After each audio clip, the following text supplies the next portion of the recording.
ಅಧ್ಯಾಯ 8ನೇ ವಚನದಲ್ಲಿ ಹೇಳ್ತದೆ, ಪ್ರೀತಿ ಇಲ್ಲದವನು ದೇವರನ್ನು ಬಲ್ಲವನಲ್ಲ. ಯಾಕಂತ ಹೇಳಿದ್ರೆ ದೇವರು ಪ್ರೀತಿ ಸ್ವರೂಪನಾಗಿದ್ದಾನೆ. ಹಲ್ಲೆಲೂಯಾ. ದೇವರೇನಾಗಿದ್ದಾನೆ? ಪ್ರೀತಿ ಸ್ವರೂಪನಾಗಿದ್ದಾನೆ. ಯಾವ ಮಟ್ಟಿಗೆ ಆತನು ಪ್ರೀತಿ ಸ್ವರೂಪನಾಗಿದ್ದಾನಂದ್ರೆ, ಈ ಮನುಷ್ಯರು ಹೇಳ್ತಾರಲ್ಲ ಹಂಗಲ್ಲ. ಅರ್ಥ ಆಗ್ತಾ ಇದೆಯಲ್ಲ? ಆತನು ಹೇಳದೆ ನನಗೋಸ್ಕರ ನಿನಗೋಸ್ಕರ ಪ್ರಾಣವನ್ನು ಕೊಟ್ಟ ಆತನು. ಫಸ್ಟ್ ದೇವರು ಬಂದಿದ ತಕ್ಷಣ ಪ್ರೀತಿ ಮಾಡೋದನ್ನ ನಮಗೆ ನೋಡಿಸಿದ್ರು. ಹಲ್ಲೆಲೂಯಾ. ನಾನು ಹೇಳ್ತೀನಿ, ಫಸ್ಟ್ ದೇವರು ನಿಮ್ಮನ್ನ ಪ್ರೀತಿ ಮಾಡಿದ್ರು. ಹಲ್ಲೆಲೂಯಾ. ಮನುಷ್ಯರ ತರ ಕೋಪ ಮಾಡ್ಕೊಳ್ಳೋದಲ್ಲ. ಆಮೇಲೆ ನಾನು ಹೇಳ್ತೀನಿ, ದೇವರು ಫಸ್ಟ್ ಪ್ರೀತಿ ಮಾಡಿ, ಆಯ್ತಾ? ಆತನ ಪ್ರೀತಿ ಮಾಡಬೇಕಂದ್ರೆ ನಮ್ಗೆ ಹೇಳಲಿಲ್ಲ, ಆಯ್ತಾ? ಆತನ ಫಸ್ಟ್ ಪ್ರೀತಿ ತೋರಿಸಿದ್ರು. ಪ್ರೀತಿ ತೋರಿಸಿದಾದ್ಮೇಲೆ ಕೊನೆಯದಾಗಿ ನನಗೋಸ್ಕರ ನಿನಗೋಸ್ಕರ ಪ್ರಾಣವನ್ನೇ ಕೊಟ್ಬಿಟ್ರು. ಅದಕ್ಕೆ ವಾಕ್ಯ ಹೇಳ್ತದೆ, ನಾವು ಪ್ರೀತಿ ತುಂಬಿದವರಾಗಿರಬೇಕು. ಯಾವ ಪ್ರೀತಿ? ಕ್ರಿಸ್ತನ ಪ್ರೀತಿ.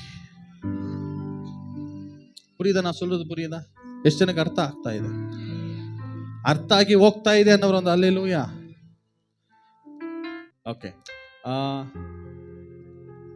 ನಾನು ಹೇಳ್ತೀನಿ, ಇಲ್ಲಿ ವಾಕ್ಯ ಹೇಳ್ತದೆ, ಪ್ರೀತಿ ಇಲ್ಲದವನು ದೇವರನ್ನ ಬಲ್ಲಲ್ಲ. ಅವನು ದೇವರನ್ನ ತಿಳಿಯೋದೇ ಇಲ್ಲ. ಅವನು ದೇವರ ಬಳಿ ಹೋಗ್ಲಿಕ್ಕೂ ಆಗಲ್ಲ. ಸಭೆಯೇ ಫಸ್ಟ್ ನಿನ್ನ ಜೀವಿತದಲ್ಲಿ ದೇವರ ಪ್ರೀತಿಯು ನೆಲೆಯಾಗಿರಬೇಕು. ಅದಕ್ಕೆ ವಾಕ್ಯ ಹೇಳ್ತಾ ಇದೆ, ದೇವರು ಪ್ರೀತಿ ಸ್ವರೂಪನು. ಆತನೇನಾಗಿದ್ದಾನೆ? ಪ್ರೀತಿ ಸ್ವರೂಪನಾಗಿದ್ದಾನೆ. ಏನ್ ಮೋಸಸ್? ದೇವರೇನಾಗಿದ್ದಾರೆ?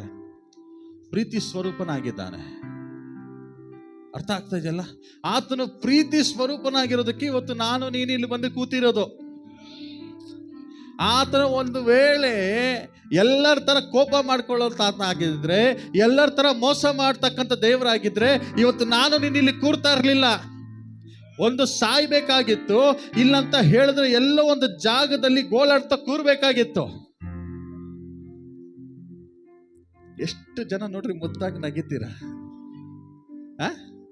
எத்தனை பேர் நல்லா சிரிக்கிறீங்க, எவ்வளோ நல்லா சிரிக்கிறீங்க. நீங்கள் சிரிச்சா எவ்வளோ நல்லா இருப்பீங்க தெரியுமா? இவ சிரிச்சா அமுல் பேபி மாதிரி இருப்பா. ஆமே, நீங்கள் எல்லாம் சிரிச்சா சீரியஸாக சொல்கிற ஆண்டவருக்கு அமுல் பேபி மாதிரி தான் இருப்பீங்க. Praise the Lord. இன்னைக்கு நீங்கள் எல்லாம் உட்காந்து சிரிச்சு நிற்கிறீங்கன்னா ஆண்டவர் வந்து உங்கள் மேலே அவருடைய அன்பு உங்கள் மேலே இருக்குதுன்னு அர்த்தம்.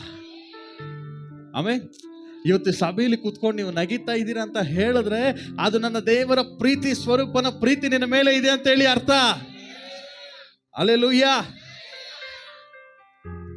ದೇವರ ಪ್ರೀತಿ ಯಾವ ರೀತಿಯಾಗಿದೆ ಅಂತ ಹೇಳಿದ್ರೆ, ಫಸ್ಟ್ ನಮ್ಮ ಈ ಪ್ರೀತಿಯು ನಮ್ಮ ಕುಟುಂಬಗಳಲ್ಲಿ ಆಕ್ಟಿವೇಟ್ ಆಗಬೇಕು. ಎಲ್ಲಿ ಆಕ್ಟಿವೇಟ್ ಆಗಬೇಕು? ಕುಟುಂಬದಲ್ಲಿ ಆಕ್ಟಿವೇಟ್ ಆಗಬೇಕು. ಆಮೇಲೆ ಕುಟುಂಬದಲ್ಲಿ ಗಂಡನ ನೋಡಿದ್ರೆ ಹೆಂಡತಿಗಾಗಲ್ಲ, ಹೆಂಡತಿ ನೋಡಿದ್ರೆ ಗಂಡನಿಗಾಗಲ್ಲ, ಗಂಡ ಹೆಂಡತಿ ಚೆನ್ನಾಗಿದ್ರೆ ಮಕ್ಕಳಿಗಾಗಲ್ಲ, ಮಕ್ಕಳು ನೋಡಿದ್ರೆ ತಂದೆ ತಾಯಿಗಾಗಲ್ಲ. ಹಲ್ಲೆಲೂಯಾ. ಇದು ದೈವಿಕ ಪ್ರೀತಿ ಅಲ್ಲ. Praise the Lord. ಇವತ್ತು ನೋಡ್ರಿ, ಎಷ್ಟೋ ಜನ ಪ್ರೀತಿಯಿಂದ ಓಡೋಗಿ ಸೂಸೈಡ್ ಮಾಡ್ಕೊಂಡು ಸತ್ತೋಗಿದ್ದಾರೆ.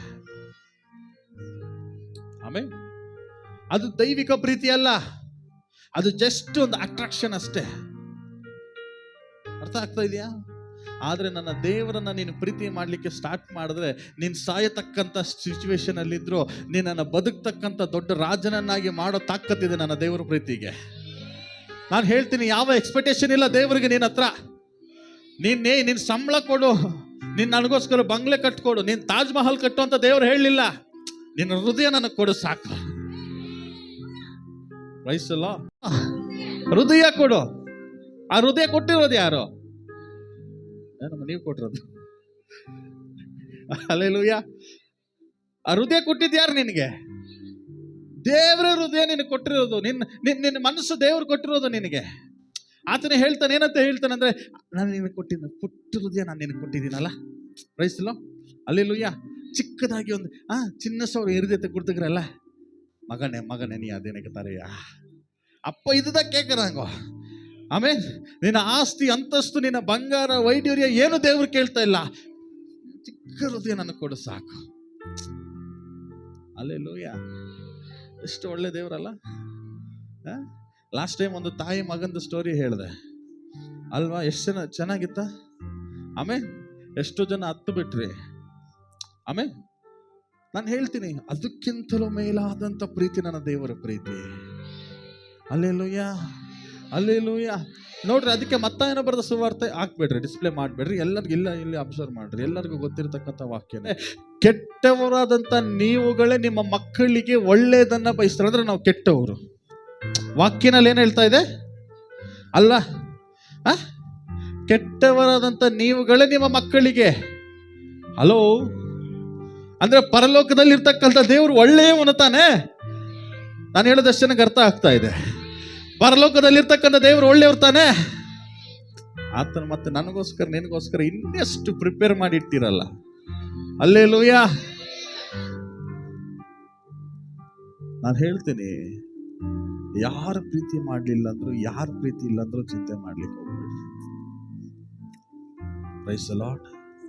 ನನ್ನ ದೇವರೇ ನಮ್ಮ ಪ್ರೀತಿ ಮಾಡ್ತಾ ಇದ್ದಾನೆ. ಅಲ್ಲೇಲೂಯ. ಒಂದೇ ಒಂದ್ಸರಿ ಅಪ್ಪ ಅಂತ ಕರೆದ್ರೆ ಸಾಕು, ಮಗನೇ ಮಗಳೇ ಅಂತ ಹೇಳಿ ಓಡಿ ಬರ್ತಾರೆ. ಆಮೇಲೆ ಅಲ್ಲೇಲೂಯ. ಆತನ ಪ್ರೀತಿ ಸ್ವರೂಪನು.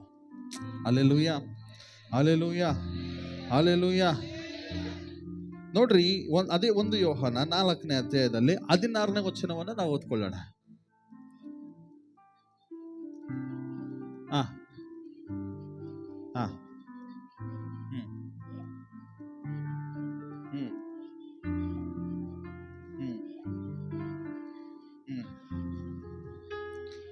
ಆಮೆನ್. Hallelujah, hallelujah. ನೋಡ್ರಿ, ದೇವರು ನಮ್ಮಲ್ಲಿ ಇಟ್ಟಿರುವ ಪ್ರೀತಿಯನ್ನು ನಾವು ಎಷ್ಟು ಜನ ತಿಳ್ಕೊಂಡಿದ್ದೀರಾ? ಇವತ್ತು ಎಷ್ಟು ಜನರ ಕುಟುಂಬದಲ್ಲಿ ಸಮಾಧಾನ ಇದೆ? ಕೈ ಎತ್ತಿ ನೋಡೋಣ. எத்தனை பேர் வீட்டில் இன்னைக்கு சமாதானம் இருக்கு? எல்லாரும் வீட்டில் சமாதானம் இருக்கு. எத்தனை பேர் சமாதானமா இருக்கிறீங்க? அவங்க மட்டும் கை தூக்குங்க பார்க்கலாம். ಏನ್ ಮೋಸ ಸಮಾಧಾನ ಇಲ್ವಾ? ಹಲೋ. ಅಂದ್ರೆ ಅದ್ರ ಅರ್ಥ ಏನ್ ಗೊತ್ತಾ? ದೇವರ ಪ್ರೀತಿ ನನ್ನ ಒಟ್ಟಿಗಿದೆ. அல்லேலூயா. அவருடைய அன்பு எனக்குள்ள இருக்குது. Praise the Lord. ಅದನ್ನು ನಂಬಿದ್ದೇವೆ. ಅದನ್ನ ನಾವೇನ್ ಮಾಡ್ಬೇಕು? ಫಸ್ಟ್ நம்பಬೇಕು. அதொன்று நாங்கள் நம்பணும். கிறிஸ்துவோடைய அன்பு எனக்குள்ள இருக்குதுன்ட்டு நாங்கள் என்ன பண்ணணும்? நம்பணும். நம்பினதான் நடக்கும். நம்பலைன்னா எதுவுமே நடக்காது. வயசுல நிறைய பாட்டுங்க எழுந்துக்கிறாங்க. நான் வேற நீ வேறல்ல, நாம் இருவரும் ஒருவராக. யாரை பார்த்து சொல்றோம்? ಕ್ರಿಸ್ತವ ಪಾತ್ರ ಸೊಲ್ಲೋ. ಬೆಳಗ್ಗೆ ಎದ್ದಿದ ತಕ್ಷಣ, ರಾತ್ರಿ ಮಲಗುವಾಗ, ಕೆಲಸ ಮಾಡ್ತಾ ಇರುವಾಗ ದೇವರನ್ನ ನೆನೆಸ್ಕೊಳ್ತಾ ಹೇಳಬೇಕು, ಅಪ್ಪ ನೀನ್ ಪ್ರೀತಿ ಸ್ವರೂಪನು ತಾನೆ, ನನ್ನ ಪ್ರೀತಿ ಮಾಡಿದೆ ತಾನೆ. ಆಮೇಲೆ ಹೇಳಬೇಕು, ಅವರ ಪಾತ್ರ ಸೊಲ್ಲೋ, ನೀವೇರೆ ನಾವೇರಲ್ಲ. ನಾನು ಹೇಳ್ತೀನಿ, ದೈವಿಕ ಪ್ರೀತಿಯಲ್ಲಿ ಇಳಿದು ಬರ್ತದೆ. ದೇವರ ಸಮಾಧಾನ ಆ ಜಾಗದಲ್ಲಿ ಇಳಿದು ಬರ್ತದೆ. ನಂಬಿದ್ರೆ ಮಾತ್ರನೇ ಇದು ನಡೆಯೋದು. Praise the Lord. ಅದಕ್ಕೆ ವಾಕ್ಯ ಹೇಳ್ತದೆ, ಆತನ ಪ್ರೀತಿಯನ್ನು ನಾವು ತಿಳಿದುಕೊಂಡು ಅದನ್ನ ಫಸ್ಟ್ ನಾವು ನಂಬಬೇಕು. ಎಷ್ಟು ಜನ ನಂಬುತ್ತೀರಾ? ಏನ್ ಮೇಡಮ್? ಹಲೋ, ಏನ್ ಸಮಾಚಾರ? ಆಮೇಲೆ ಫಸ್ಟ್ ನಾವು ಅದನ್ನೇನ್ ಮಾಡ್ಬೇಕು? ನಂಬುವವರಾಗಿರ್ಬೇಕು. ನೆಕ್ಸ್ಟ್ ನೋಡೋದಾದ್ರೆ, ದೇವರು ಪ್ರೀತಿ ಸ್ವರೂಪನು ಅಂತ ಹೇಳ್ತದೆ ಅಲ್ಲಿ ಮತ್ತೆ. ಆಮೇಲೆ ಅದನ್ನ ನಂಬಿದಾದ್ಮೇಲೆ ಕೆಳಗೆ ಹೇಳ್ತದೆ, ಅವ್ರೇನಾಗಿದ್ದಾರೆ? ಪ್ರೀತಿ ಸ್ವರೂಪನು ಅಂತ ಅಲ್ಲಿ ವಾಕ್ಯ ಹೇಳ್ತದೆ. ಆಮೇಲೆ ಓಕೆ, ನೆಕ್ಸ್ಟ್ ಹೇಳ್ತದೆ, ಪ್ರೀತಿಯಲ್ಲಿ ನೆಲೆಗೊಂಡಿರುವವನು ದೇವರಲ್ಲಿ ನೆಲೆಗೊಂಡಿರತಕ್ಕಂಥವನಾಗಿರ್ತಾನೆ. ಆಮೇಲೆ